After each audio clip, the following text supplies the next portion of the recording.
Yes, you are now listening to the sounds of Sports Reports as Ordered. And guess what, y'all? It's Catholics versus Convicts week. Got my shirt ready. You know what I'm saying? We in the building. We're going to give you a preview tonight, but of course, we got to talk about Texas and Ohio State. And while we're doing previews, it's back to the NFL. The AFC East is on the clock. We got predictions for you. We got thoughts. We got bold predictions. We got it all. Because I got with me the one and only, the world-renowned, world-famous, cool, calm, and collected. Born in Texas, raised in Virginia, representing everything New Jerusalem. And he said, 2-5, I ain't even got nothing fancy for you. I'm just happy I'm not a Jets fan. He is Mr. Logical. And of course, down here in the Alamo, I'm your unorthodox statistician going left so much you thought I was southpaw. Manny Pacquiao can't even see this. I go by the name of 2-5. Like, review, subscribe, share, rate, do all the free things. Do all the good things. Have you a liquid death while you at it. So, Mr. Logical. Non-water. We've been doing these previews for a minute. Correct. You know, and this one should be a fun one because it's like I spent all day trying to figure out ways Buffalo won't win this division. And, Correct. you know, so I came up with things like Josh Allen, broken collarbone, you know what I'm saying? Like Sean McDermott hit by bus, you know. That's about as far as I got. And then I realized it was futile. So let's start it off with the first question, I guess, Mr. Logical, is who finishes second in this division? Who finishes second? It's a great question. It's a lot. You can go a lot of ways with it. It might be the most competitive, non-competitive second place run, if you can put it that way, because I think there's only one playoff team in the division. Okay. So your second place team could be 7-10 or 8-9, but I just think there's only one playoff team coming out of AFC East. I think they all have holes, but if I had to pick right now the team I think is going to finish fourth, and I'm torn, I believe popular opinion doesn't. I think people are predicting a lot of different landing spots for second through third. But if I had to guess, I would say Miami finishes second just because occasionally you can win a shootout. And there should be enough games on the schedule to where the other team just doesn't play well offensively. So you can just win a shootout, like they have a game, but a game against New England. Okay. I think you just win that in a shootout. But then I think a game against the Jets, like in division, the Jets just won't be able to score points. And Miami just is able to get to 24 points. They're just able to just get a couple of points because between Waddle and Tyreek Hill, like I said, I'm not a big fan of Tyreek's antics, but I'm not a big public. My life is, streamed all the time, and I'm just kind of always. It seems like he's always mixing some conflict every time there's a mic in his face. Well, that was going to be one of my questions. Does Tyreek Hill finish the season in South Beach? Listen, talent versus tolerance. I think as long as he can take slant passes to the end zone, he'll be fine. And I think they'll feed him, or even those jet sweeps and stuff like that. Just getting the ball in his hands, he's dangerous. And I think that's kind of the reason probably sometimes where he just behaves the way he does off the field is because he's been able to get away with it because of what he does on the field.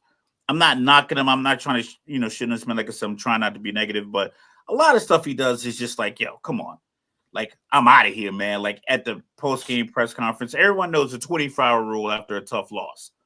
You don't say anything until you sleep on it. You at your locker after the game talking about you out of here, and then they don't make any moves. Now you're back. So I just figure that is a conflict, but the talent in and of itself, as long as you feed him the ball, you can win games. whether he likes being on the team or not. I'm pretty sure he loves being in the city of Miami. So like that's another thing another feather they have in their cap is like, listen, you love being out here. Well, you know what's crazy to me is that, and we'll get to the schedules here in a little bit, but looking at the schedules, I think you could argue Miami could get off to a 4-1 start. You know what I mean? The problem is that back half that we talked about earlier.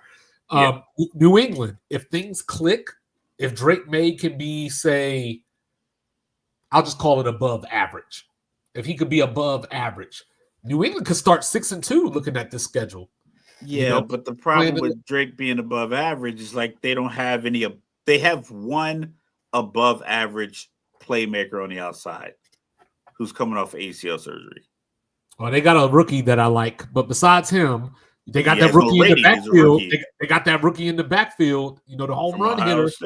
Yeah, the home run hitter. We'll get there, but can you hit a home run when there's 7-8 dudes in the boxes? All you got to do is single up on Stephon Diggs. We'll figure it out. But I'm not afraid of New England. Speaking of New England, there's a new sheriff in town. Mike Vrabel taking over the helm there. So I would like to think, and this is just conversation, I would like to think that New England might be, say, 2 games better, just because I don't think Jarrett Mayo should have been the coach in the first place. And I think that, I don't want to call it toxic, but there was something going on in that locker room last year. There was a lot going on. According to some of the reports and some of the statements I've heard different players make, he just had a very we talk about it all the years we did. All the years we've done in the military, you have managers and you have leaders. It seemed as if he was a manager that demanded leader level respect. And people are looking like, yo, you don't do leader stuff. You do manager stuff. So I'm going to operate with you like a manager. You're not a leader. Some people are a leader of men. They can just get stuff out of you. Some people are just managers. So I think he just was a manager who probably expected more out of his team, because you don't want to look at your team the way the rest of us in the free world looked at it. Like, yo, the team doesn't have enough weapons. You had the quarterback, but you were afraid to put him in because, per their reports, you felt the offensive line wasn't good enough. So the offensive line is good enough to put an old guy behind him and hope that it works? Or how about you address the offensive line? But that takes leadership. That takes someone who understands how to get the best out of people, and saying publicly or having the reports come out that the reason you're not starting the rookies because you don't have confidence in the offensive line. This is before the season started. Yeah, that's what I'm saying. It take the season before you even started, which was crazy because, week 1, they went to Cincinnati and got the win. So it was like there was a reason for that 1 week, to feel optimistic. Oh my goodness, the Patriots got the upset, but then you got to peel it back. And I always talk about how the Bengals start off slow every year anyway, so you couldn't overreact. But New England, to your point, they just don't have the playmakers on the outside or on the inside. So that's where somebody like Pop Douglas comes in. Is this going to be the year that because every year I hear that he had a great camp. He plays well during the preseason, but then during the regular season, nowhere to be found. And I don't think it's on him per se. I just think that the Patriots have been struggling for an offensive philosophy for years. And when you hire a coach like Jarrett Mayo, because their philosophy was Tom Brady, but they're operating under this mystique that it's Bill Belichick. And now you're bringing in guys who are more connected to the Bill Belichick way and not guys that can operate the way Tom Brady and whatever his ideology that was kind of just sprinkled all over the Patriots dynasty. That's the problem. You are expecting disciples of the Bill Belichick to create a Tom Brady disciple when Bill Belichick didn't create Tom Brady. So now you're going to run it back with Vrabel. And I think they are probably more likely to finish fourth in the division than my other team, the Jets. I think it's a toss-up between the two of them. Simply because when it comes down to it, 3rd and 7, you have to throw it. You have one guy that you can really look to in that moment, and he has to get the ball from a second-year guy who hasn't seen many of those kind of pressure moments or succeeded in many of those pressure moments. And he is volatile. So he is your quote-unquote diva. So I just feel like an implosion is more likely to happen in New England than explosion of just offensive prowess that I don't think really exists in Foxborough. So can I say something that you never thought you would hear me say? Yes, hear it. I think I got the Jets second.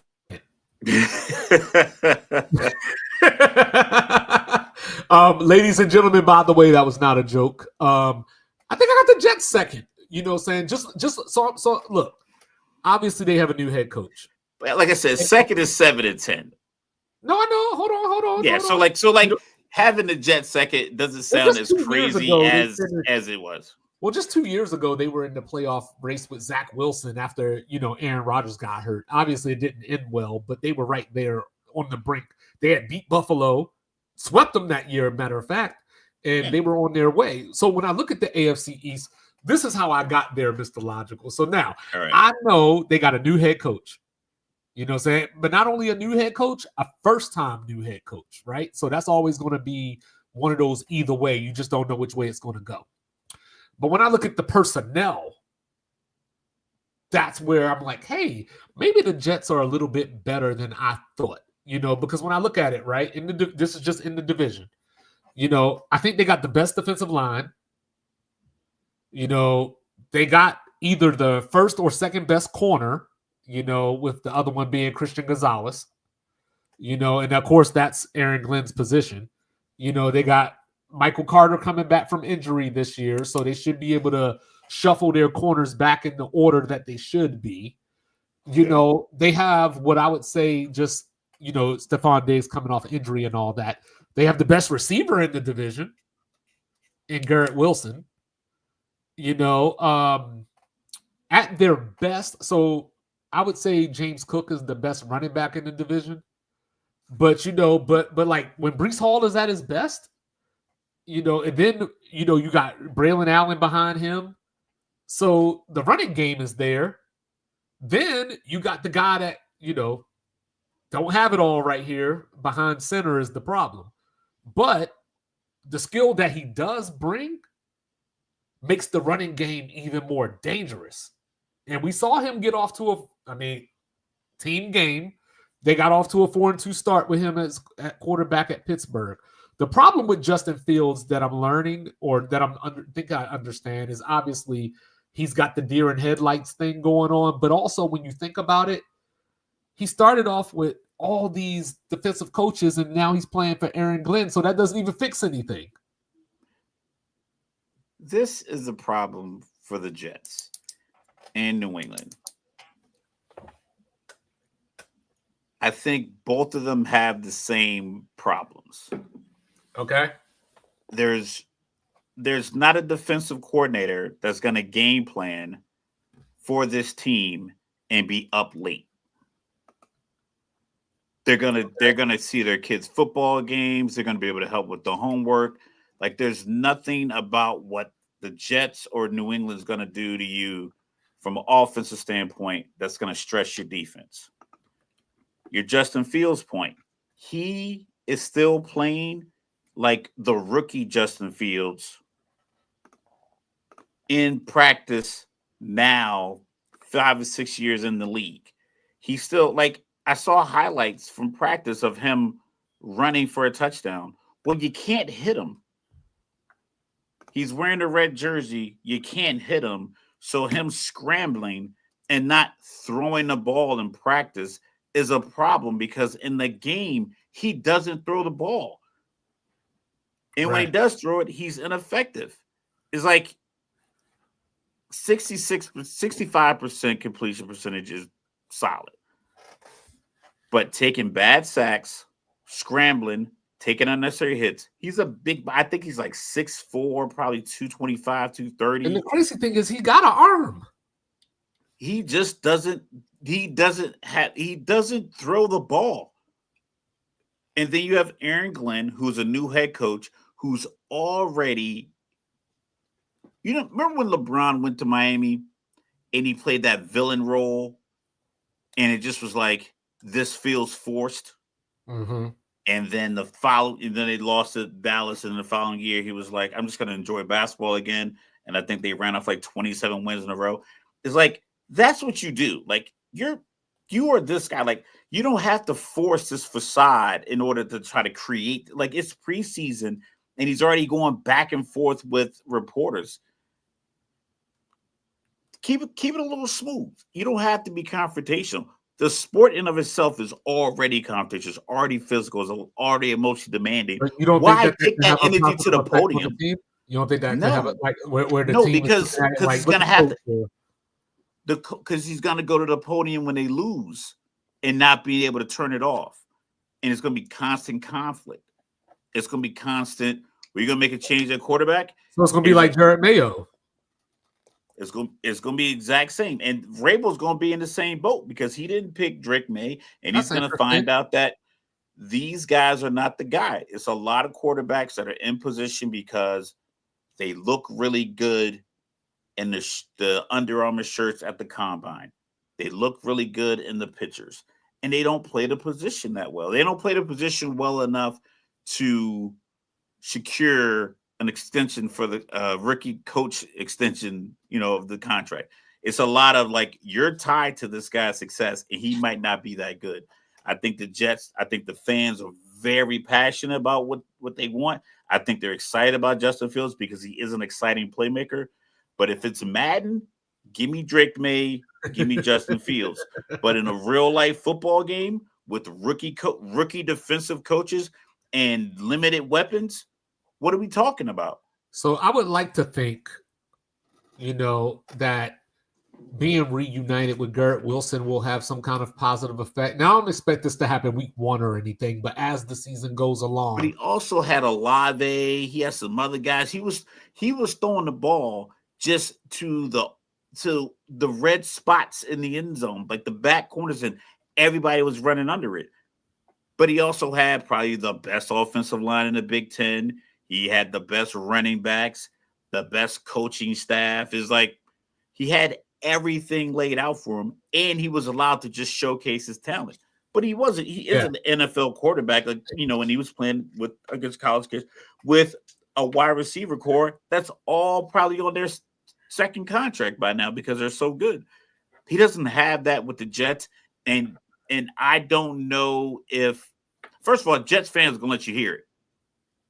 Like they will cuss you out from the stands. No mask on, just Justin, you piece of beep, beep, beep, beep, beep. Right there, just in front of security, the police, Jesus, and the judge. They're gonna let you know how you feel. And that's gonna be what, the third team he's hearing that kind of chatter, or just constantly just. I don't know if he heard it in Pittsburgh because when the season started last year, I think it was known that Russell Wilson was planned to be the starter, but then he had the ankle injury. But there were also those conspiracies out there that were saying, well, maybe he's not hurt. They're just playing Justin, whatever the case may be, blah, blah. They don't want to announce that Justin was the starter. Like I said, they went 4-2. I'm not saying that he did anything well or anything like that, but this may be one of those, hey, don't do anything stupid and lose us the game situations. Yeah, but Pittsburgh has a leader at the helm, and they have playmakers on defense. And they have a philosophy to where we let the playmakers on defense run wild and create plays. That is but that's the mantra of Pittsburgh. That's the understanding when you get there. It's football. Like Jalen Ramsey was doing an interview on the Pivot. He was like, man, the parking lot, man. He's like, I got me a big truck. He's like, I got rid of Lamborghini when I came up here. He was like, this place it just feels like football. He was like, I went and got me the big Ram truck. There's nothing but big trucks in the parking lot, just real gritty football kind of environment. The Jets are not that. All So right. it's a difference. It's a difference in the philosophy. So let's talk about the champs here. So Buffalo, right? Last year, franchise records for points in the season. The first team in NFL history to score 30 passing touchdowns and 30 rushing touchdowns in the same season. James Cook got paid, and guess what? They still couldn't beat the Chiefs, And as we look at this, depending on who you talk to, right? They were inches away from beating the Chiefs. They were a play away from beating the Chiefs, or whatever They were the case still would be. down when he didn't get that first down. So here's the question. Is Buffalo entering this season with all we got to do is beat Kansas City mentality? Now, I think they should be entering the season with Super Bowl aspirations. I think they have the reigning MVP, even though I felt like the voting was weird. It should have been Lamar, but I saw what they did. I don't see why they did it, but I saw like, hey, this is, we don't want to get voter fatigue, whatever the case may be. Personally, I still think Lamar should win it, but it was. Josh Allen did have, okay, yeah, you could say he didn't have as many weapons as Lamar, but like Lamar still had like an outstanding year. It wasn't as if he had a regular year. His year was outstanding. Well, I think the problem Josh Allen did his thing, and I think, like you said, like the narrative might not fit, but they're head and shoulders above most of the teams of the AFC. I think the problem is, and I don't want to get too sidetracked. I think the problem is that people, and not necessarily you, but people look at the MVP race as you did this last year, so you got to do it this year. So Lamar won it like this last year. This is the way we crown MVPs now, but each season is its own story. But we'll get back to that at a later date. So Keon Coleman, year 2, they went out and got Josh Palmer, underrated guy that I've liked from the Chargers for quite some time. But I still don't necessarily feel like they did the Rams thing. Like, remember the year that the Rams won the Super Bowl? They came in with Von Miller. They came in with Jalen Ramsey. Then later on they added OBJ. So like if you're Buffalo, I'm looking at what you did and I'm like, okay, you went and got Joey Bosa. That's cool if he plays, but he doesn't play. Like Matt Milano's coming back from injury. He was the heart of the defense before he got hurt. Your secondary is still not necessarily up to snuff. Like I like Christian Benford, but Maxwell Harrison was supposed to, I guess, be the rookie, but he's out for the season now, or maybe not out for the season, but he's out for a significant period of time with that LCL. So when I look at Buffalo, and like I said, for me, I'm reducing it down to Kansas City. You know what I mean? Because you're saying like their season is measured up against whenever they match up with Kansas City and winning that game. No, obviously they need to win. Back in the day, like you brought up LeBron, let me do a LeBron reference. Like Stephen A used to always say, I don't care what LeBron does from November to April or whatever the case may be. I want to see what you're going to do May and June. Like, I know Buffalo's going to win this division, provided that they stay healthy and all that kind of stuff. Buffalo's winning this division. I don't care what the numbers look like during the regular season. I don't care who they beat, who they lost to. When the clock turns or when the month turns January, you got one goal. Opponent to beat. Yes. And obviously you got teams out there like Baltimore and, you got your Cincinnati's that can win a shootout or, Pittsburgh with the leader you were talking about. You still got that stuff out there. You know what I'm saying? But it's all about January with these guys. Yeah, Buffalo is in the mix for the top 3, your Kansas City, Baltimore, Buffalo.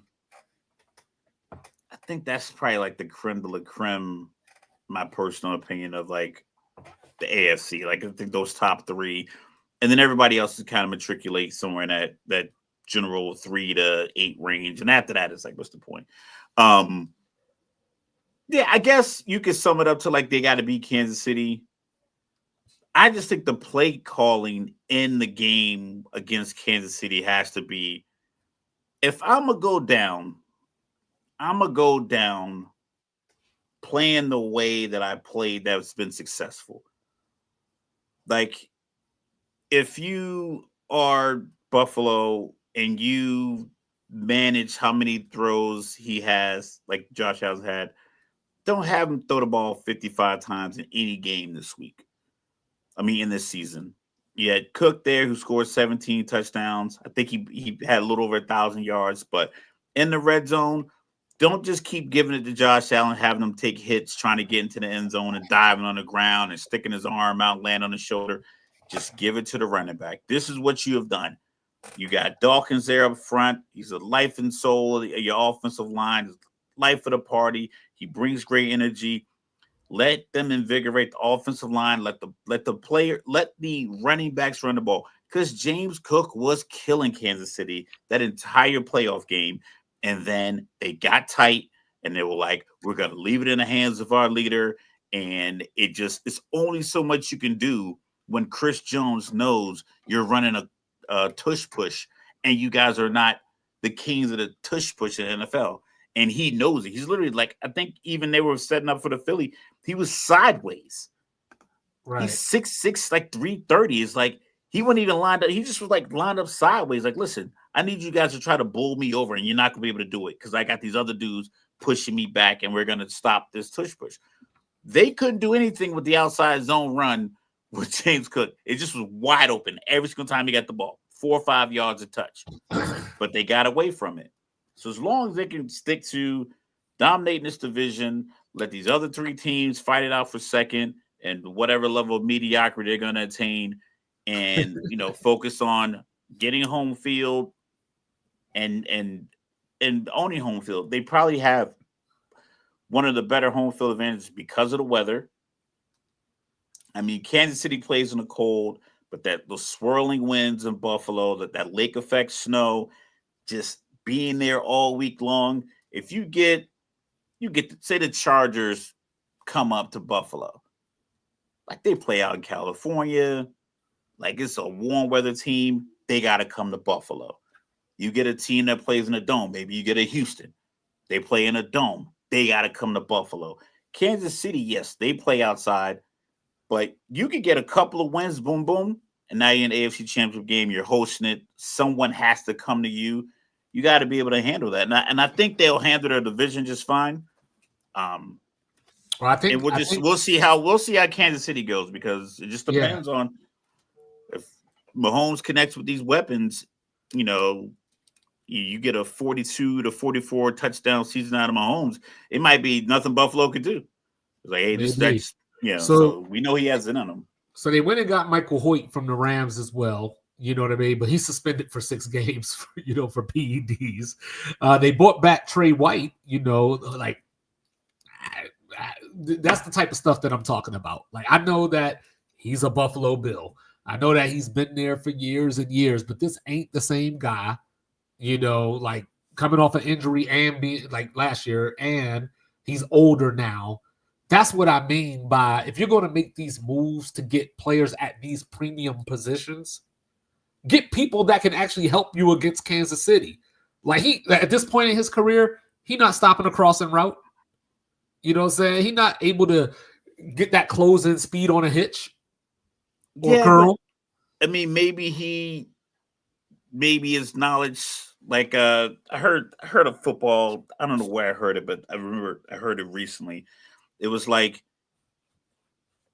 knowledge makes you like a half second to a second faster on the football field. So if I know this formation, this is the route. Yeah, I might not be faster than Xavier Worthy, but I know he's trying to get here. Mm-hmm. So I beat him to this spot, no matter how fast he is to get there. Hey, if I'm already there, beat you once out of 4 times, maybe. Well, all I got to do is get there once, and maybe they don't throw it. Maybe Mahomes looks that off, and it's another pass, and Joey Bosa tips it. It's an interception. Like, sometimes that's all it takes. And then why Curtis Samuel? Why another hurt dude? Like, they just keep grabbing all the hurt dudes. So that's what I mean. Like, they probably shelled out a lot of money for some of their younger players, and they're probably keeping money ready.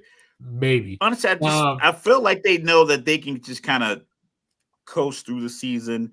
So Josh is going to hit these guys in the hands, and you're going to have a bunch of guys that have like 400 or 500 yards receiving, and then maybe one guy that breaks out for 1,100. Did you know in that AFC Championship game, that was the most Kansas City scored that year, last season?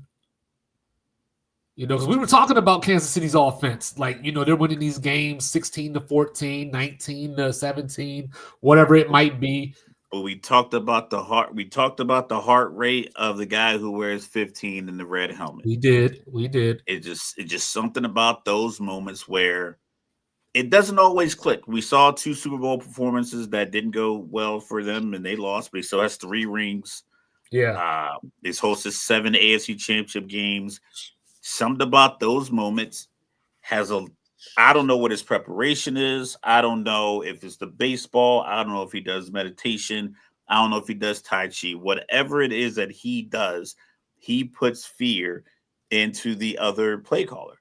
I used to tell my son that when he first started playing football, I'm like, listen, son, what you guys are doing on this field is impacting everybody on the outside of it. You guys, 11 of you on the field at a time, is like, you're making us all feel good when we get to watch our sons dominate another team.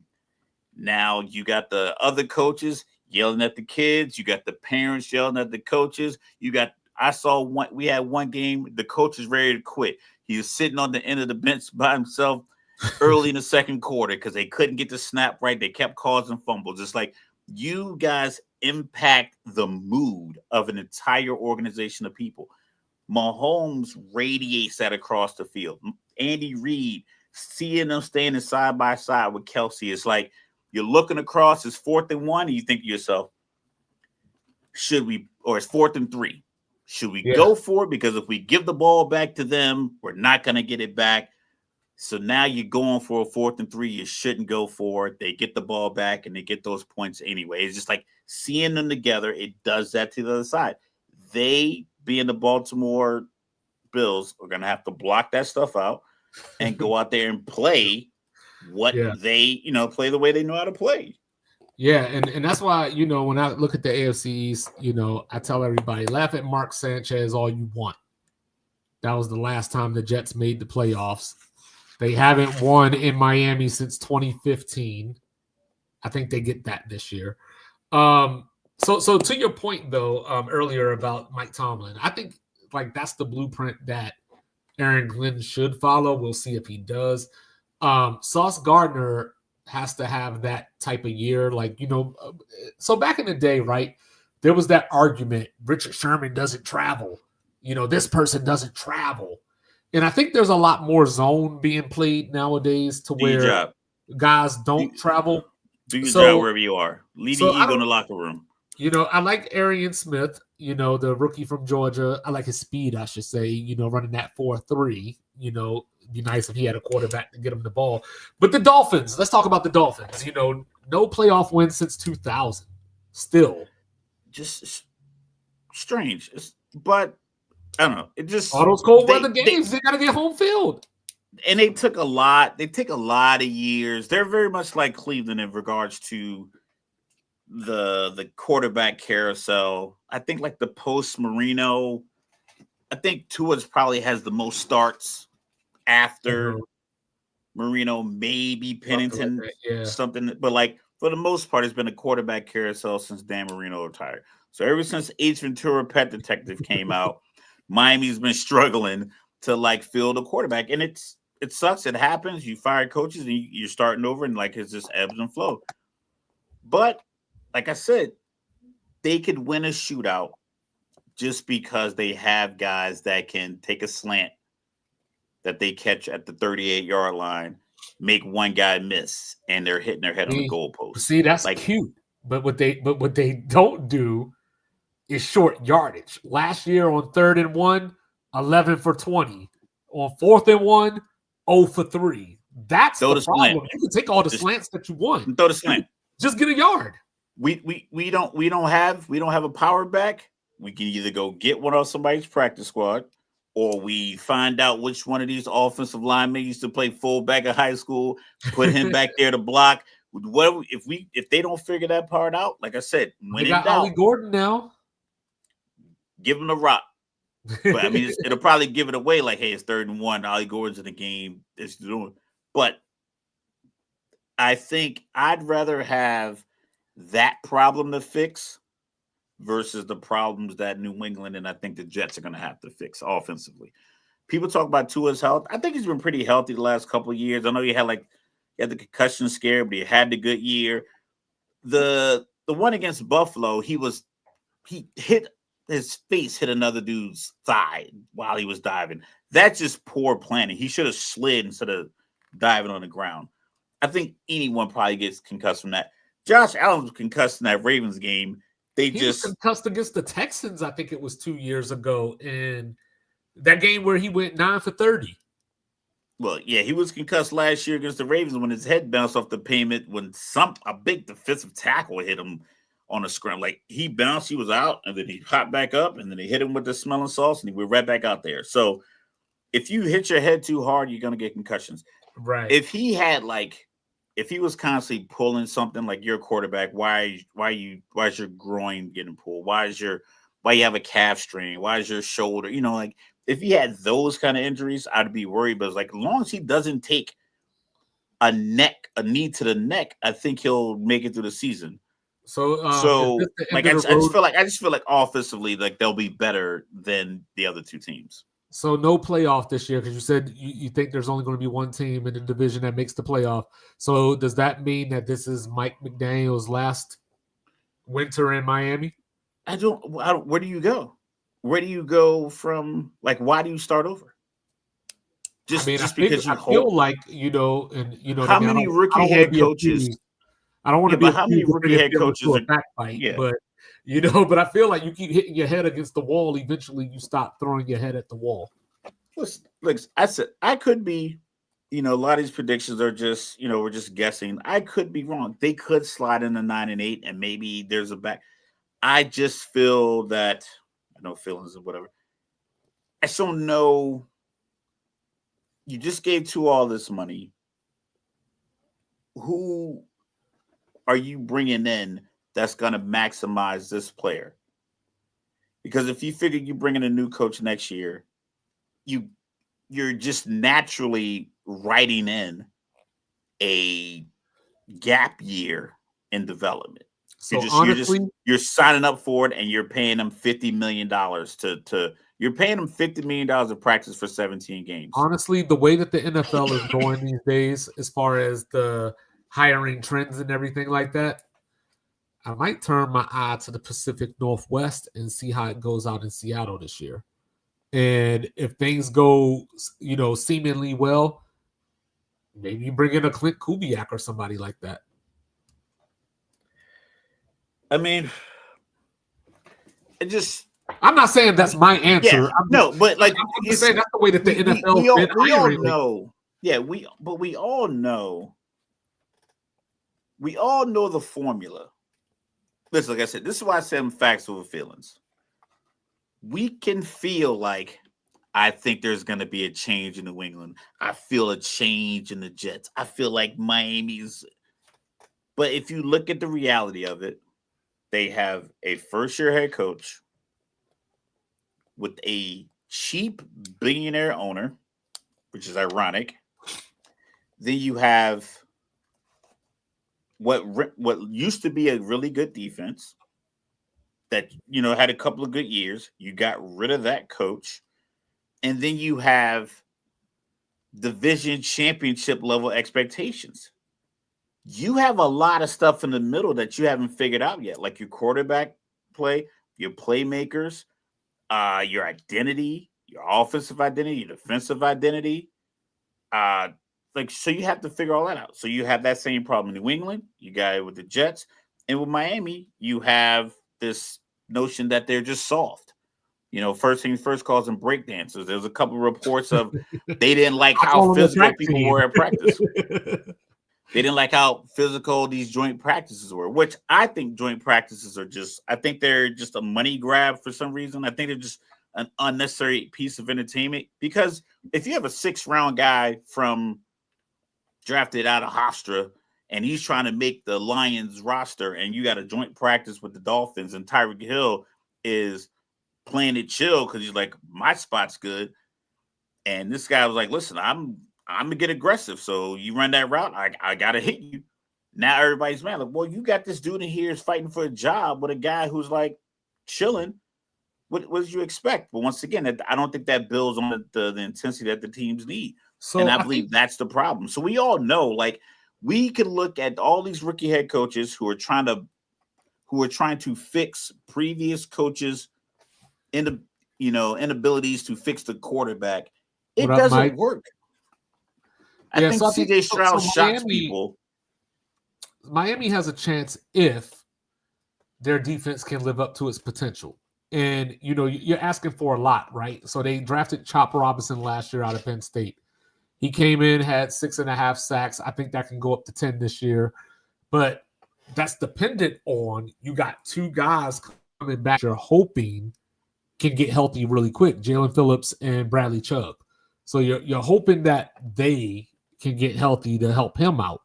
So then you got Kenneth Grant. You drafted him, and I'll let Mike tell the story about that one because he might be better than Mason Graham, even though Mason Graham was the one that got drafted at number 5. You got Zach Sealer, who they just renewed, one of the best, defenders in the game right now. But the problem is everything behind that. You know what I mean? Calais Campbell, is retired now. I mean, not retired. He went to Arizona. Might as well retire. Taron Armstrong actually did retire. And when I look at Miami secondary, you know what I did? I was looking at their roster. And this is literally a reenactment of what happened. So let's see. They got Storm Duck. Done with Miami. That was a reenactment of how that happened. So they got Storm Duck, as their corner 1. They got Ashton Davis back there in the secondary who's just going to get eaten alive. But they did bring back Minka Fitzpatrick. So, can you explain? They just have to be average. That's all they got to be. They just have to be an average defense. 12th in the league. If they're 12th, then I think Miami will be fine. But that fine is, like I said, it's 9-8, 8-9, somewhere in that range. I know we touched on this because they aren't that physical. I know we touched on this briefly a few months ago, but Minka for Jalen Ramsey, why they do that? That trade. Not because one's better than the other, but just why? I don't know.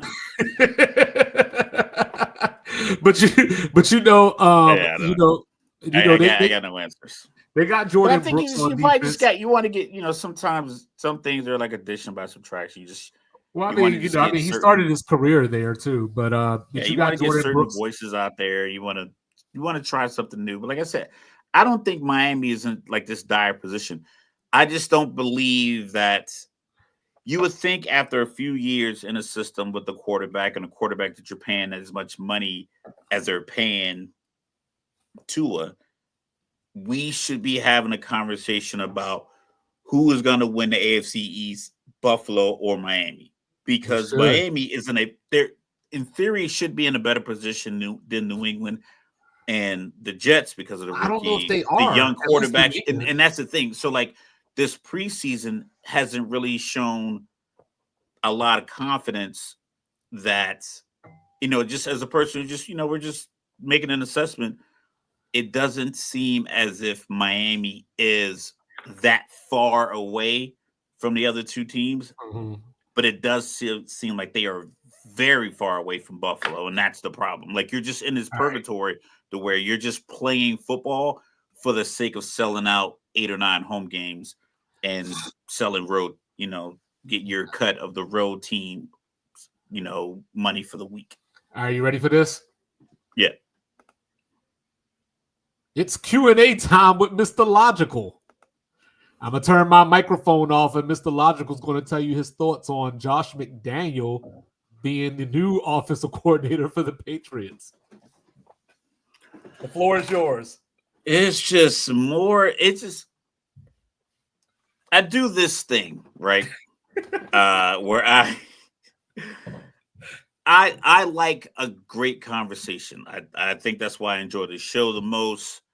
Even if nobody watched it and it just was you and I recording this, I would enjoy it every week, just because I enjoy a good conversation. The thing I also enjoy is when I say something beforehand and then I turn out to be right, and then you gotta look at me like, yeah, you're right. And I tell my kids, like, yo, why do y'all let me do this? Just listen to me and press on. I won't follow up like, see, I was right, right? But if I say, hey, don't do this, listen, don't start cooking right now because you're not gonna clean up all the dishes. And then you said, no, I got it. And then I wake up in the morning and you didn't do it. And I got, why is all this stuff in here? I told you this was gonna happen. Why did you let me be right again? You know I'm not gonna let you live this down. So bring it back, Josh McDaniel. After you just fired Mayo and bringing in Vrabel, you're just literally going to chase this Tom Brady ghost that's not walking into the building. It's not going to happen. Just let it go. The owner I've seen him at the Tom Brady roast. He's probably not in great health. Give him a real shot at returning to glory and stop running it back with this early 2000 nostalgia like it's the Nelly and Ashanti show. It's over. All these Bill Belichick disciples and former players, if you're not hiring Tom Brady and all the people that made Tom Brady as good as he's Tom Brady, then don't bring back any of these old guys. Don't bring back O'Brien, Patricia, Joe Judge, Romeo Crennel, Charlie Weiss with the waistband pants. Get all of that go. Go get real NFL play callers that understand what's going on now. Josh McDaniel is the epitome. I don't know if it's a nepotism hire or what, but there's no way he's qualified to get as many opportunities as he had in the NFL, other than the fact that New England's blinded by their own loyalty. For nothing. Tom Brady gave you everything. He's gone. That's it. So when I think of New England, I think of a parent that loves one kid more than the other. For some reason, the Patriots love their defense. They love their defense. They'll go get a linebacker. They'll go get a safety. They went out and drafted Christian Gonzalez a few years ago. By the way, he should be in Washington, but the brass there decided to take Emmanuel Forbes, who still ain't ate a meal in 8 years. Then, as you sit there and break it down, they got Kyle Duggar back there that they're trying to trade. Jabril Peppers, whatever he's doing these days. But, so like the defense is always going to be solid in New England. Okay, go get a wide receiver. So look, Stephon Diggs, if this was 3 years ago, that's a great move. But coming off this injury on the other side of 30 now, say not on the younger side of 30 like Lethal would say, but he's on the other side of 30. Then you got, who? Keyshawn Butte, who we've been waiting for to reach some kind of potential for 3 years now. I brought up Pop Douglas earlier. Where's Javon Baker? Jalen Polk, I had a lot of hope for. He had the worst wide season ever, but he's out for the season now. So as I look across the board, it's literally Travion Henderson, the rookie, the running back, because Antonio Gibson going to fumble the ball. Ramondre Stevenson's going to fumble the ball. So it's literally Travion, make a play. Can you be our Jahmyr Gibbs? Drake May, can you be our Justin Herbert, but actually beat a team that matters? And then everything else is going to the defense. New England, like I said, I saw a couple of people who felt like they're going to make the playoffs. I'm like, stop it. Stop it. Like, come on. Like, let's You wouldn't think that team would make the playoffs if you really truly just looked at the team.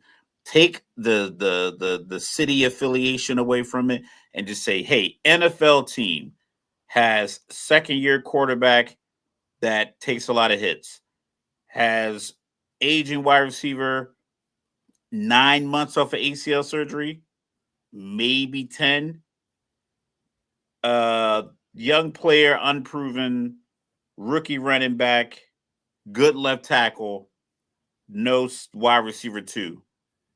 Now, does that team make the playoffs? Absolutely not. But And, you and, put and New that's hoping England and that you put Will Campbell can, Vrabel. and that's hoping that Will Campbell can keep the momentum that he built in preseason because it was preseason. Yeah, I mean, if like he seems to be good at what he's doing. Yeah, I think he is. I like his attitude. I like his team first attitude. What's the young man that committed suicide that was former LSU? Lacey. Oh, Kyron Lacey. Yeah. Kyron Lacey. Uh-huh. I felt like what he said about him was just so heartfelt. It was like, okay, this guy is a football player, and you can tell he's a family, like football is family kind of player. So, like, I think he'll be fine. It's just unfortunate that he is going to be on a team that won't get the best out of him. Yeah, and like I said, I do Or like won't be the Kyle best Williams. for him. I do like Kyle Williams. You know what I mean? I just don't know if New England has the things in place for him to flourish as a rookie. Like, I like him, but I don't think he's going to come into the league and say, like, Calvin Johnson this thing, or, come into the league and Randy Moss this thing. But especially he now will with probably, Josh McDaniels' playbook. Josh McDaniels' playbook doesn't have any big plays in it.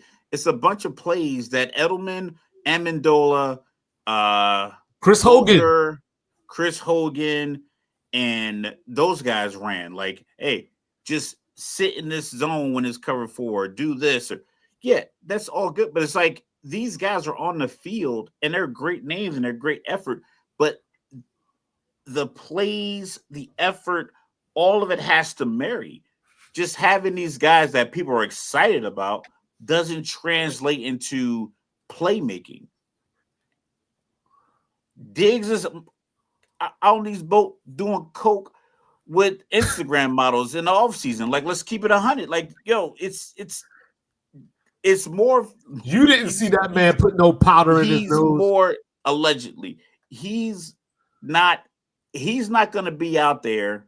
Mac Hollins just doesn't wear shoes. Yeah, like he doesn't do anything else. I'm not for impressed you. that they got Fred Flintstone. I bet you that we know him more from walking in the stadium with no shoes on than anything he ever did on the field. Yeah, he was with the Falcons. I think he might have had 2 touchdowns. The Raiders. Yeah. And he's been 6'4", 230 something this entire time he's been in the league, and it's like he's never been a jump ball guy.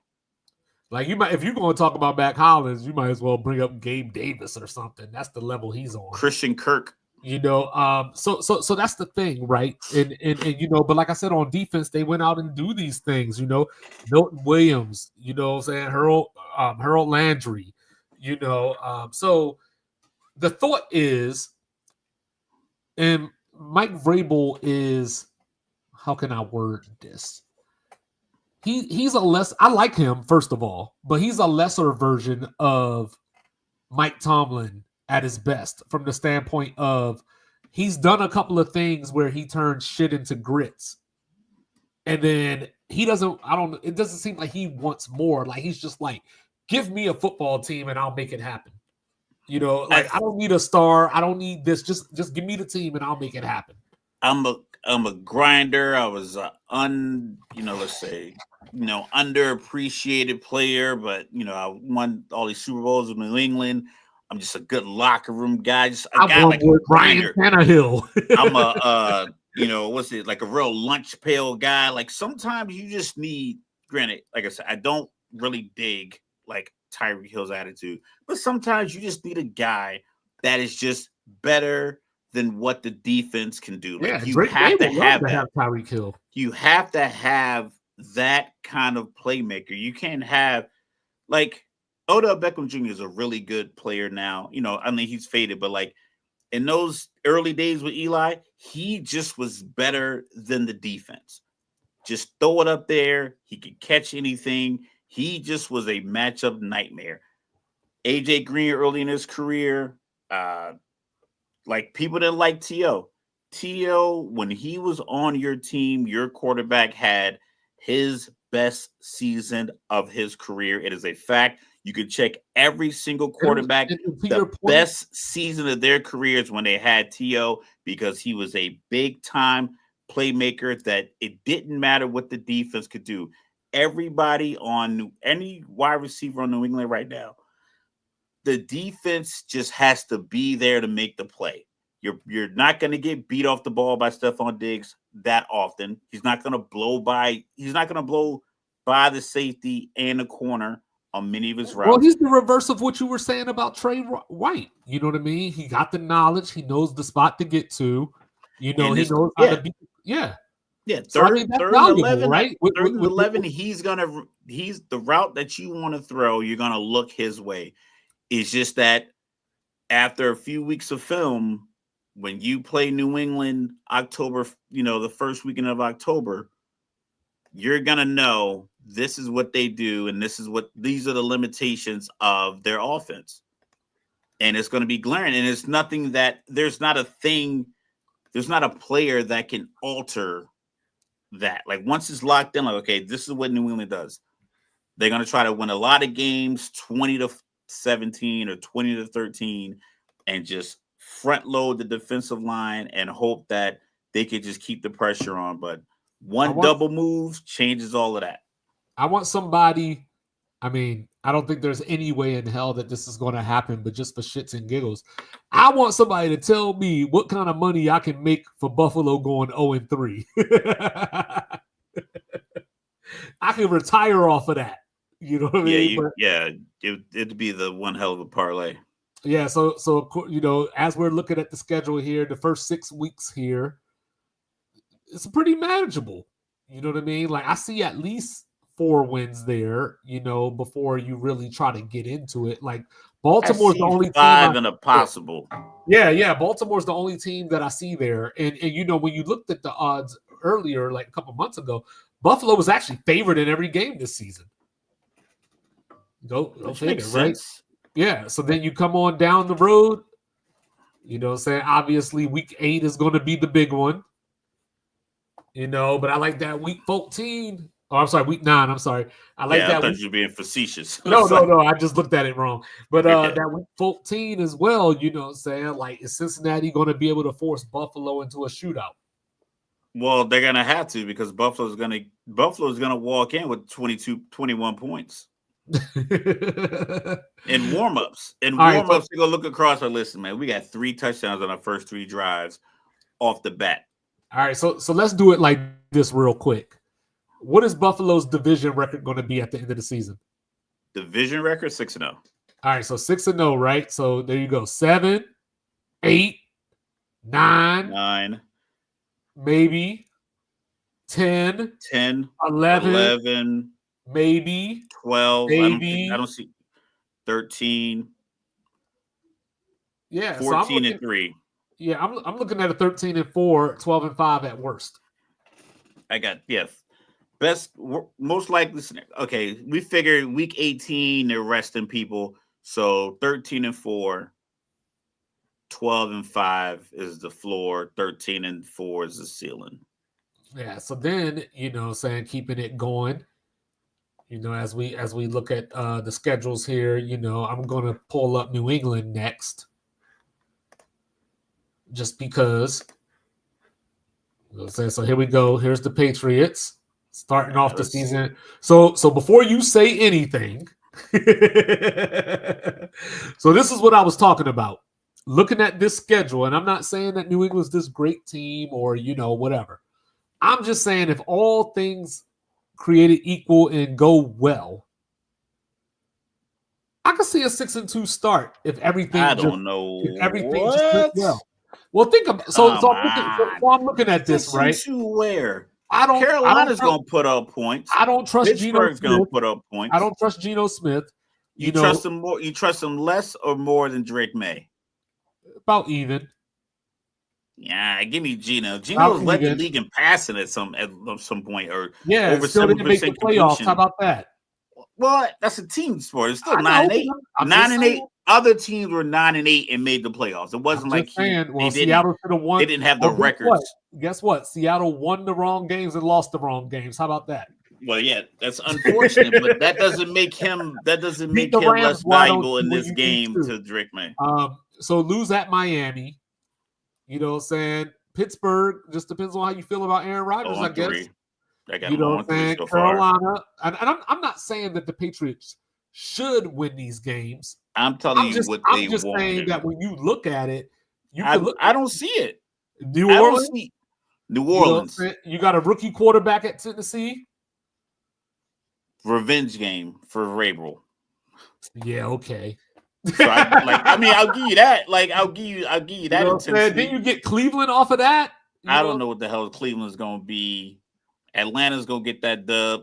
No, you know it'd be so funny with you talking all this shit for them to beat the Falcons. That would be so hilarious. And I'm never. It would suck, but it wouldn't suck worse than the other time they beat the Falcons. So I don't even care about this season. Yeah, they're losing to Tampa and Cincinnati. You know what I'm saying? But Jets and Giants could be wins. You know, it could be toss-ups. Honestly, I've looked. I know preseason is, you got to look at it with a grain of salt. I think we might be a little wrong on the Giants. I don't know when they put Jackson Dart in. Maybe Russell Wilson has that Pittsburgh kind of year. They squeeze out a couple of wins. So I don't know if it's I don't think it's the layup that we thought. I could be wrong. I don't want to back on it, but I just kind of watched a couple of games. I was like, you know what? I think they the way you feel about New England is hey, if it goes right, I think the Giants have the pieces that could cause New England problems, especially if they can rush with their I got them about top 6-11 draft picks across their front line. I got them about 6-11. That seems reasonable, but I don't see a better than 500 start in their first 8 games. 4-4 would probably be the absolute best case scenario for them in their first 8 games. So that's 6-2. I don't feel like that wasn't a prediction. That was just yeah. Let's clear that up first of all. Yeah, I don't feel I just don't feel that they would be able to marry the McDaniels, Drake May, limited. There's no real big target. Like a guy you hey, he's down there somewhere. Hey, Megatron's down there somewhere. AJ Green's down there somewhere. Fucking Cooper Kupp's gonna get open on this 3rd and 17. I don't care. Those kind of guys I think you need on a team. Even normally it's a tight end. And I just feel like they made deals for tight ends. It just feels like he should get a lot of. It should be a lot of Kittle, Kelsey kind of relationship with the young quarterback and Henry, and I just felt like that wasn't new coach now. We'll see. We'll see what Josh McDaniels do. Yeah, but if he doesn't have Gronk, he doesn't throw the ball at the tight end. But Miami, right? I was talking about it before we came on here. They could start 4-1 legitimately with the loss at Buffalo. They could. Angels in the outfield. It could happen. 4-1, 3-2. I think Carolina might shock a few people, but we'll see what it looks like in October. But yeah, 3-2. Then you got the Chargers coming across the country. 3-2, 4-2. Then this is where it gets a little dicey. These first 10 weeks, they should have themselves a position to be 6-4.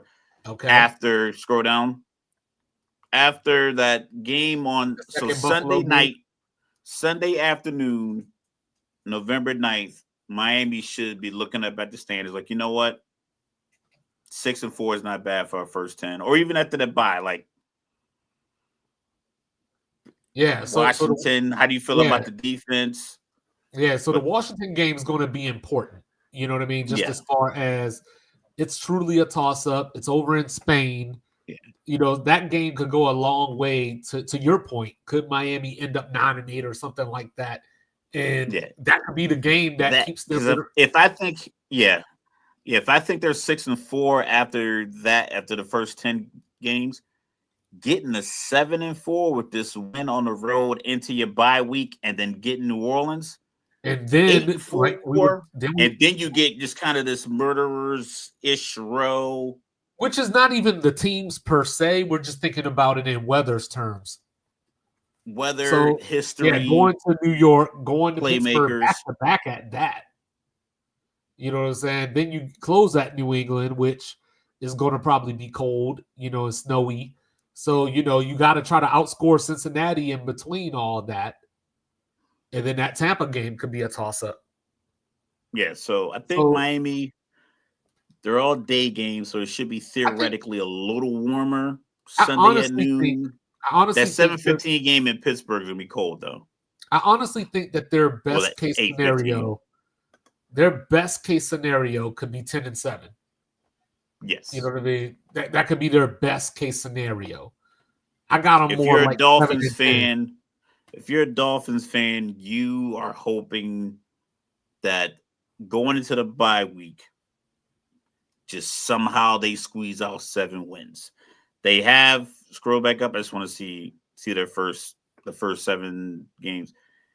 You got the Chargers. Cleveland might be playing either old Joe Flacco, dealing with the media scrutiny of Dillon versus Shador. The Jets, I just don't feel like their offense is going to be firing all cylinders. Carolina has big bodies at wide receivers, but we got to see if the quarterback can make it work. So there's a few games in there that you should be able to squeeze out. Indianapolis, you got to win that game. Like, that sets the tone for your season. If you don't win the Indy game, especially on that field too. In turf. Yeah. Danny Dimes, you have to. I got him 7-10. I got him 7-10. And then we'll close it out with the Jetropolitans here. I haven't said that in a long time. I've been slacking. The Jetropolitans here. So, the Jets get it rough right from the start. Realistically, I mean, there's a scenario they could go 0-6. Like, it's there. So you got the Pittsburgh Aaron Rodgers revenge game.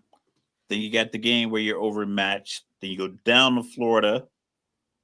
Baker's people, sneaky MVP year, but they're gonna have to get like 12 wins, and he has to throw. He's gonna have to throw like the 40 touchdowns he threw last year, but it's gonna have to come with 12 wins. You can't get swept by Atlanta for your MVP. But yeah, going down to Florida for 2 games back to back. Dallas, even though we don't really like their all-season moves, they always seem to have like just real dog kind of football players. They always have them. Right. I don't know how they end up dealing with Jerry. Or they draft very well. They just always have stuff. Like a guy that just can just beat any guard. They just always do. They draft very well. They just don't play the free agency game very well.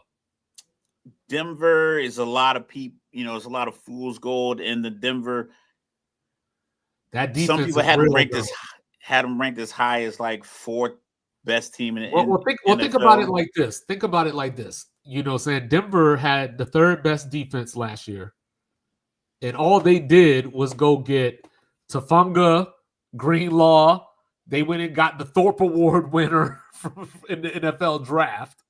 Yeah, like, hey. But they also play a lot of mediocre quarterbacks in their stretch, and then the good teams they played, they were 1-7, and the bad teams they played, they were 8-1. Hey, so it's like, and then they got demolished in the playoffs.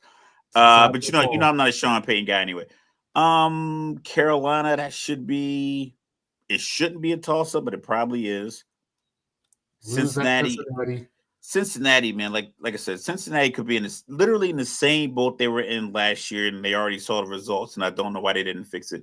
They lost like multiple games where they scored like over 30 points. Right. Joe Burrow threw like 3 and 4 touchdowns. I think he had a 5 touchdown game, but they lost. But yet they don't shore up the defense by paying the guy. drafting another guy, getting him in early, getting him like so. It's like we'll talk about it in AFC North later. Yeah, it's gonna be tough for the Jets because I feel like Justin Fields' legs make him a playmaker. But if you're a good defensive coordinator, you can shut that down, or you could make him a passer. So this is a 6-11 kind of year for them. They have this tough start. Then they have some toss-ups, like we don't know what Jacksonville is going to be. You could probably bank on losing at New England, losing at Baltimore. Mm-hmm. Yeah, so I got the Jets in Miami, saying both around that 7-10 mark. The Jets could obviously, like I said, they could start 0-6 with that schedule, but we know the NFL year to year, switches around a little bit. Some games go the other way from the year before. So that's the AFC East. So now we got some other business to tend to, Mr. Logical. True indeed. So we got some other business to tend to. So we got the Catholics versus convicts. Saying finally, after all these years, I finally got me a t-shirt. I've been waiting since 1988. Saying? This is a dream come true. So they haven't played since 2017. Way too long, if you ask me. True. This game is on Sunday. On Sunday, I said, doubleheader, Virginia Tech and South Carolina during the day. And we got this one Sunday night. Notre Dame favored by 2.5. So as I was telling you off air, this game is going to come down to who can penetrate whose line. Like as bad as Miami's defense was last year, their defensive line is real. They got some playmakers all over the defense. They just got to get the scheme right. And I talked about Corey Heatherman coming in as the defensive coordinator. Now, I don't think you can go from as bad as they were to locking it down, especially in your first game of the season. The good news for them is Notre Dame is bringing in CJ Carr for his first start. So you got a quarterback making his first start on the road. This is the one game of the year Miami's going to actually have fans in the stadium. So you got to take that into consideration. So, Mr. Logical, I asked you, as I was making the point about how Miami's defense can't go from so bad to so good so swiftly, does their bad defense negate Notre Dame playing a first-time starter?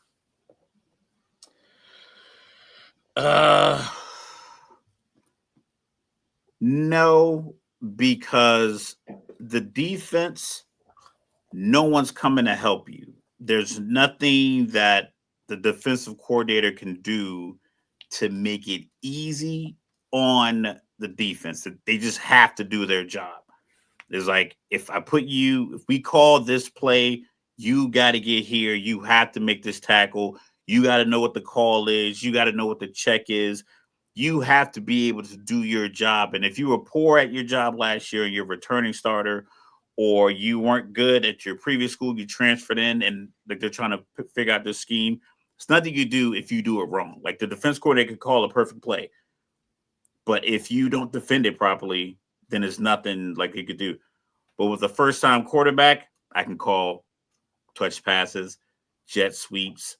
I could draw plays, play action, tight end.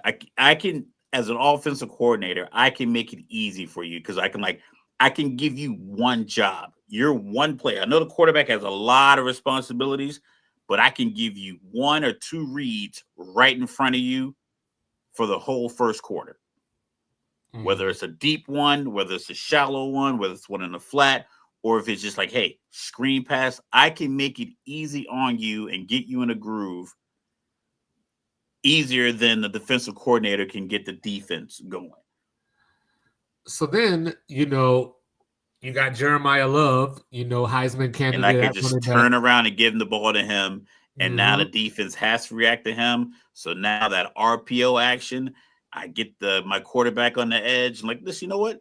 Go ahead and run for 6 or 7, 8 yards, get out of bounds, put the pressure on the defense, because everything I can do as an offensive coordinator through the headset of my quarterback can impact the defense. And then Miami has the reverse problem. They have the veteran quarterback, but he's playing his first game for them, and their top 7 receivers from last year are gone. So even though he's there as a veteran, who's he throwing the ball to? But luckily for them, they got Mark Fletcher and some other guys that can run the ball as well. So the thing that I think hurts Notre Dame in this game, besides, so the CJ Carr thing at quarterback, it talks about itself. You don't even have to go too deep into that. But the difference is who he's replacing. Because Riley Leonard was their quarterback last year, and he led them in rushing attempts last year. Had the same amount of touchdowns rushing as Jeremiah Love did. So now you're not going to get that production from that position because he couldn't throw the ball very well, even though he did have a good throw in preseason the other day. But so CJ Carr, you're not going to necessarily ask him to go out there and be Joe Montana. Just thinking of a past Notre Dame quarterback, or Rick Meyer or Jimmy Clausen or any of those guys. Brady Quinn. Remember Brady Quinn? Yeah, Brady Quinn. You're not asking him to do any of those things. He just has to not make the mistake. And I know that Miami, if nothing else, when they do have fans the few times that they do, it's that front runner thing. If he throws a pick, that place is going to explode. That place is going to absolutely explode. So then, another thing I think this game is going to come down to, and this hurts Miami, missed tackles. Marcus Freeman's defense ain't going to miss any tackles, or at least not a lot of them. And I know Miami wants to get in space, but Notre Dame might be one of the few teams that can actually combat that. I actually think that when I look at this, I wanted to pick Miami to win. I really did. But when I think of this, it makes me think of the struggles that Miami has against Georgia Tech. Like, I think Notre Dame is that same architect, getting physical, running down your throat, smash mouth. And Miami just doesn't respond well to that, because not that they're finesse, but they're more speed. They're a lot like their NFL counterpart. They are speed on top of speed on top of speed. Yeah, if this game was in South Bend, I would pick Notre Dame without blinking. But as is, I'm going to still pick Notre Dame, but I'm not so confident about it. You know what I'm saying? I like the under here, and I'm thinking something along the lines of 24-20. I like Notre Dame in this as well. I like the coach. I like the decision, like you said. I just trust my gut. Like, I just feel like he has the ear of the team, and just Notre Dame just has better players. They're more consistent. They're better funded. They're independent. They have more of a history. They're just more of a legacy. And I think they have a lot of players from across the country. I just feel like a lot of people come to Notre Dame because it's Notre Dame and they also play football well. I don't think Miami has that same mystique as they used to. It's like that all Canes conference. I haven't won the ACC since they came to the ACC. So it's like, it's just, I think Notre Dame just has a little bit more stability. We know their offensive line, even if they lose a guy in the draft, they just tap another guy in a helmet. He gets up, gets right in place like a robot. It's like, listen, there's no missing links in this chain. So I just feel Notre Dame, they just retool better. And, okay, you're starting a true freshman. Like I said, you can ease him into the game. Defensively, maybe you call some blitzes for some guys who are just, kind of jittery, and you want to get them some, right? Get them some contact. Yeah. Carson Beck coming off that Brock Purdy injury, so Notre Dame's going to definitely test him, but Miami can do the same thing. Like, listen, we got a freshman quarterback. What can he handle as far as pressure? Can we get a body on him? Can we get a good hit on him? Football. That's one of the beautiful things about college football, but at the same time, it can be a net negative. There's no preseason.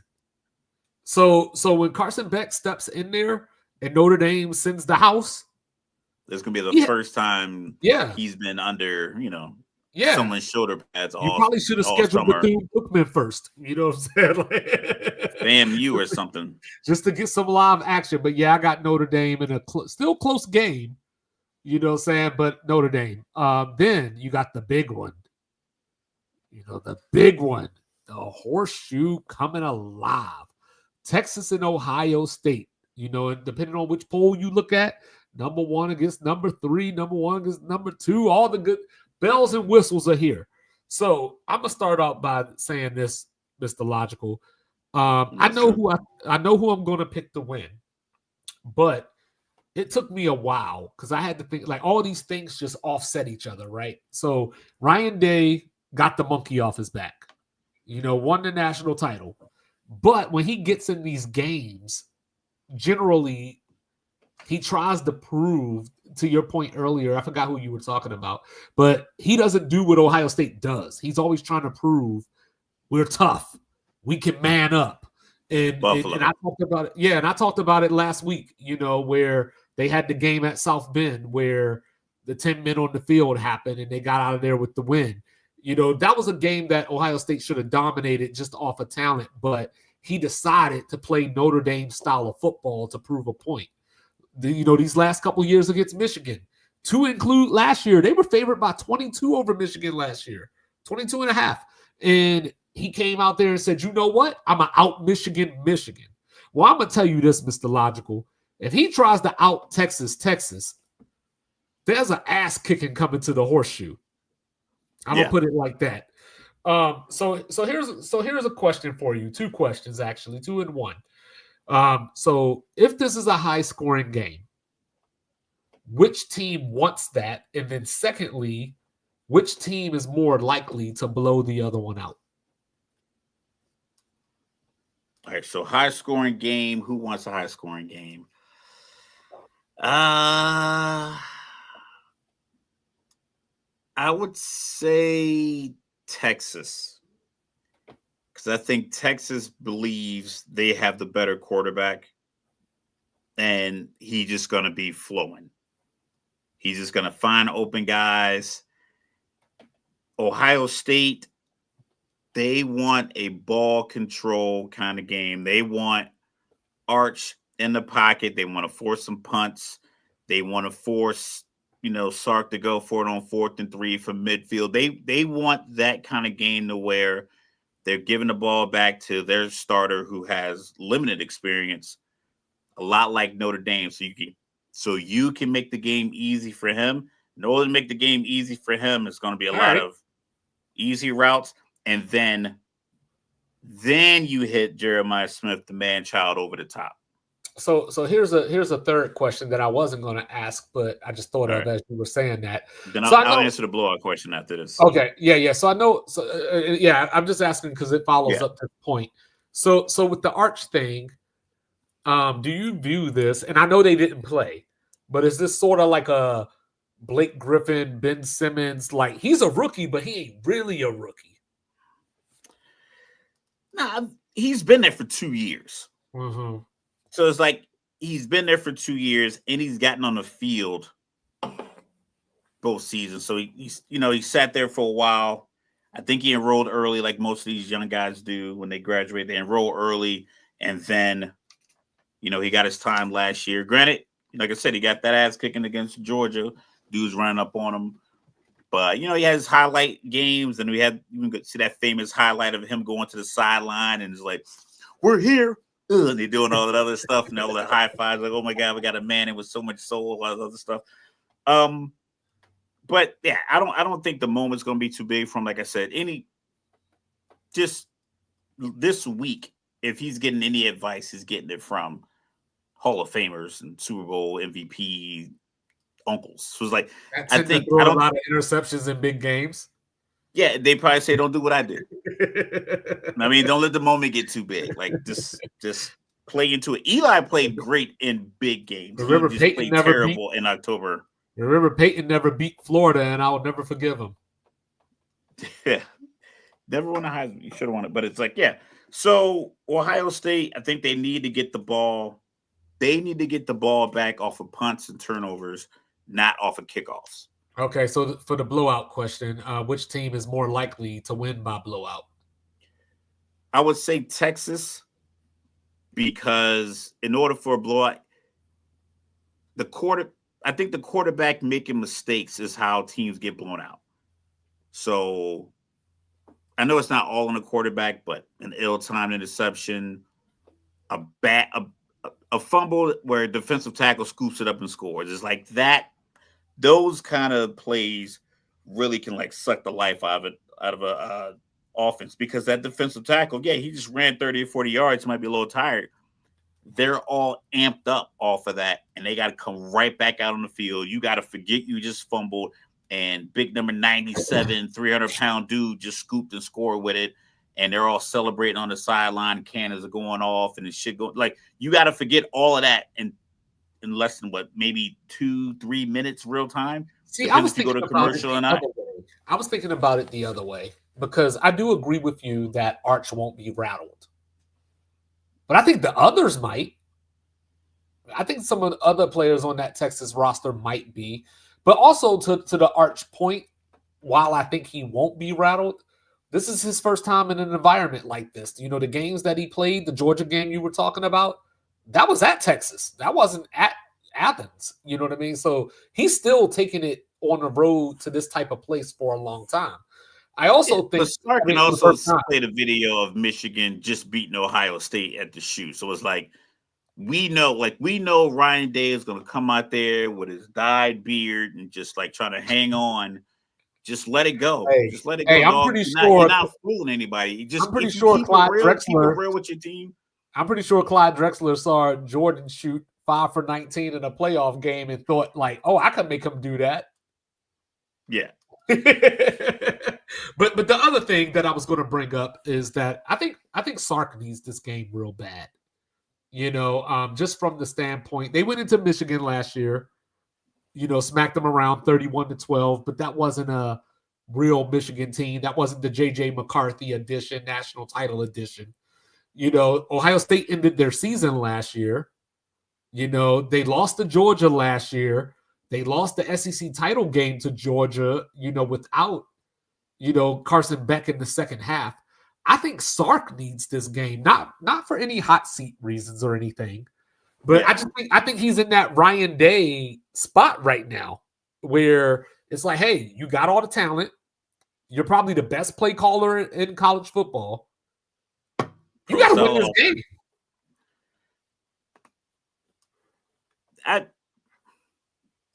You already missed it. You already missed it. We already talked about how Miami ain't got no fans. I'll say it again though. Steph Curry front running ass fans that ain't never in the stadium. And once Notre Dame beat them this weekend, they ain't gonna come back to the stadium. There you go. There's your Miami slander for the day. You know, but so I was trying to think of something to compare this to, and I couldn't find it because Quinn played Bama that first year that he started, but it was at home. He got hurt in the first quarter. I mean, he was on his way. I mean, 9 for 12, 134 yards, but like I said, it was at home, so I can't really make a direct comparison. So the other thing that swung it in Texas's favor for me when I was thinking that is the new coaches, because you know I would be a hypocrite if I didn't bring up that Ohio State has new coordinators on both sides of the ball. You know what I'm saying? One of them being Matt Patricia, who hasn't had a great track record the last few years. The other, not a winner. Just flat out not a winner. Brian Hartline, who's probably one of the best recruiters in the country, but he's never been an offensive coordinator. He's never called plays. And it makes me wonder, and this is just me, I don't have no reason to think this. It's just a question. I was thinking to myself, is the wide receiver going to get pass happy? Well, depends on how effective your number one would have been draft pick wide receiver is doing in the game. I don't think you can get too pass happy with a guy making a start of this magnitude for the first time at this level. So it just understanding football and Brian Hartline being a Ohio State guy and an NFL wide receiver, and being around football for, I imagine, since he was 10 years old, he has to know, like, yo, I can't go out here with this guy and this crowd and just have him throwing the ball all over the place and people are booing. You know, there's another good quarterback on the staff. There's the backup and probably the third string guy are probably really good and fan favorites. You don't want to put your quarterback in that position. And you're still Ohio State. You're still big up front. You're still running the ball well. You're still, you still have the best, a couple of the best tight ends in the Big Ten. So it's like, just do what you do and help him ease into the game. Like I said, like with the Notre Dame quarterback, you already know and then even with the commentators, when these games start, they always say, we got to get a rookie to ease into the game, or he'll get his first hit. Now he's alive. He gets tackled once, or he runs out of bounds, or, so there's always something that even the commentators recognize as people who talk about the sport. Like, there's an importance to getting your guy in a rhythm. Throwing 3 incomplete passes on the first drive or going 3 and out multiple times because you keep throwing the ball, it's probably not the best way of doing it. Yeah, so then I thought to myself, okay, just like the Miami Notre Dame game, right? The big nasties in the trenches. So, Texas is down one of their best offensive linemen, Kojo. Looks like he's out for the year probably. They have an offensive lineman with an injured hand right now. So we'll see. But Ohio State, lost a lot off of that defensive line. They still got the talent because they recruit that way. But this is going to be one of those trench battles, because they both got speed. There's no need to even get it. Who's going to beat who to the spot? Like, they're just fast. Yeah. Who's going to hold it down under center? Because with this new quarterback, Julian saying, yeah, he needs to find a rhythm, but he can't get the rhythm if, Colin is on their ass and Anthony Hill is on their ass. Like, that's going to, so I think if you're Texas, you start out with a lot of blitz early just to see how he reacts to it. Now, you obviously, put pressure on. Yeah, now, obviously, if he burns you over the top for a 60-yard touchdown just because Jeremiah... you got to regroup. Yeah, you got to recalibrate, right? But you got to recalibrate, too. Was that Jeremiah Smith, or was that just a great... you got to weigh all that, too. So as I break it down, and look at it, I talked about Texas going into Michigan last year. This ain't that Michigan team. Give me the champs. I'm taking the champs. You're taking the champs. I'm gonna go out on a limb. I'm gonna take Texas. Not just because I was born there. That's part of it. No. I have banked a lot of my I've put a lot of my predictions based off of position groups, and I think the coach quarterback combination is the definitive favorite as far as matchups. I think the defensive lines are probably pretty even. Offensive lines are even. Skill positions probably even with Jeremiah Smith is like, yeah. I would give there's Texas a back and forth. I'm giving Texas. Yeah, but like I said, it's slight. It's not like, hey, they have an All-American, a returning All-American, and Ohio State has a freshman who's never touched the ball. It's like they're pretty even as far as like what they're going to bring to the field. I think the great equalizer is coach quarterback combination. 3 years in his ear with Sark, and then of course a lifetime of quarterbacking. So I think Arch will maintain. Jeremiah Smith might have a day if Ryan Day gets out of his own way. Like, I don't care what it is. First down, we're taking this shot to him and see what happens. I'm interested in Patricia. That's what I want to see. I want to see what the defense looks like. I just don't see. Once again, it's like, what you put on your resume to get hired? Did you just eliminate the Detroit film? Like, is it not available in my closet? Like, is this not available? Like, did you not see how inadequate and inept he was as a head coach? And even like, if you're a defensive coordinator for New England, you just basically just repeat what Bill says. Yeah, you're ventriloquist puppet. All right, so real quick, before we get out of here, Mr. Logical has Texas. I'm taking Ohio State, but real quick before I wouldn't be 2-5 if I didn't talk about a little upset alert real quick. Just because we got games on Thursday. Like, I'll have more on Friday's episode because we'll be talking about the stuff going on this weekend. But we got games on Thursday and Friday. So I got a couple. So I'm taking East Carolina.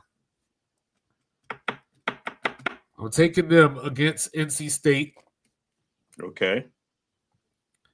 Not calling for an outright upset, but Minnesota better watch out for Buffalo. Same with Maryland and Florida Atlantic. Not necessarily calling an upset, but I expect covers in those two games. But I'm really excited for this Boise State South Florida game on Thursday because I've been waiting for Bynum Brown to be consistent enough to show, because I think he could be a star, but he's just not consistent enough. He missed a lot of time last year. And then a few other quick things, just a few quick thoughts, Mr. Logical. On Friday, we have the battle of the 1990 national champions. They shared the title, the year of the fifth down. Colorado playing host to Georgia Tech. Georgia Tech coming in there as a 4.5-point favorite. You giving Colorado a shot? I don't know. Like I said, I don't know if their trench players are going to be able to handle line of scrimmage. I think that's where games are won and lost. Line of scrimmage. If you can maintain a line of scrimmage and your quarterback can make plays, or you could just manage whatever your advantage is, but you have to manage the line of scrimmage offensively and defensively. And if I think you are subpar on both sides, it's just a coin flip whether or not your game plan is going to work. Because if you can't maintain a line of scrimmage, you can't blitz. Like, you can't blitz because the defensive tackle, your 3 or 4 technique, whoever it is, can't beat the center of the guard. So now a guards get to the second level to get to the linebacker, and they're just handing the ball up the middle. You can't do anything with that if you can't control that space. And I'm not sure if Colorado has the muscle. Yeah, I'm expecting a lot of Haynes King and Jamal Haynes in that game. I'm not calling a blowout per se, but I don't necessarily think it's going to be close. It could get ugly because if a long touchdown pass is like whatever. A guy missed an assignment, or a wide receiver ran a great route. Anything could happen for a long touchdown pass happen. But when somebody gets the ball handed to them 5 yards behind the line of scrimmage and they make a couple of cuts and they take it 65 yards, that looks different. Yeah, that hits different. Everybody should have been able to make that play. 11 people should have been somewhere near that play to make that play. But if a guy just runs right up the middle and it's a touchdown versus a one-on-one on the outside. And Colorado did, name Caden Salter as the starting quarterback. So we'll monitor that situation. Also on Friday night, Mr. Logical. Also on Friday night, Hugh Freeze. Ooh, back in the building. And those Auburn Tigers going into Waco to play the Baylor Bears, favored by 2.5. I don't know. So I was thinking about this. We were talking about Auburn the other day and this whole, system that they have for calling plays. And, do I believe in Jackson Arnold? I still don't. but I just wonder if Auburn is going to be to your point, if they're going to be too physical for Baylor. Because Baylor's more of that. Is still Texas. Defense. I know, but they're more of a speed defense more than so Texas, right? Like the Longhorns, they could play any style, right? Like they got the speed, they got the monsters, they could do it all. Texas A&M, same they're built like Texas is built like a professional and NFL team. Yeah. Baylor is more like, hey, I got this guy that should probably be a safety, but he's so fast, I'm playing him at linebacker, and I think that gets you in trouble against these SEC some teams. of these Alabama. Yeah, I'm These going to pick Alabama, Auburn to win. Mississippi, Florida guards.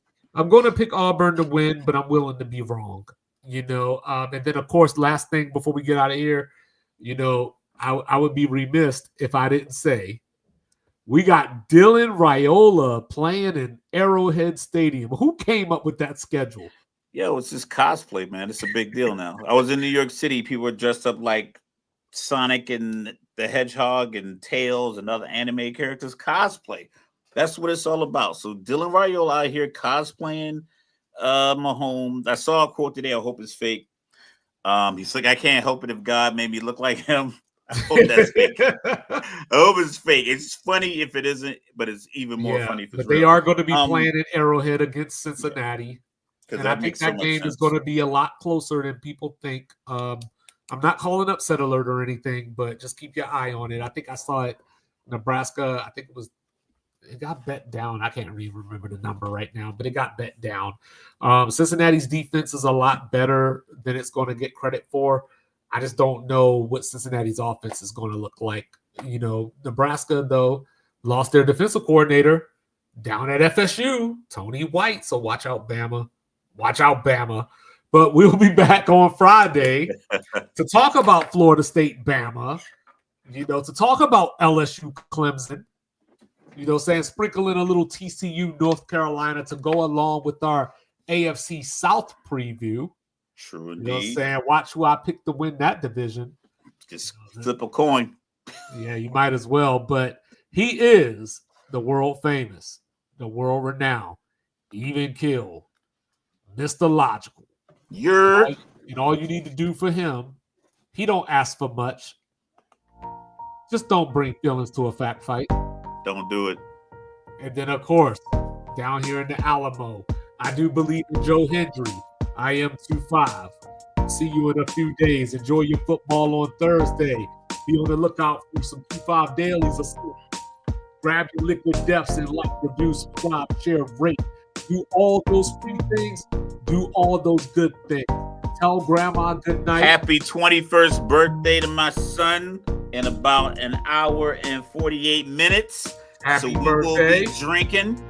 Yes, happy belated, because yesterday was the wife's birthday. You know what I mean? Happy birthday, Faye. You know what I'm saying? We out here. We love you.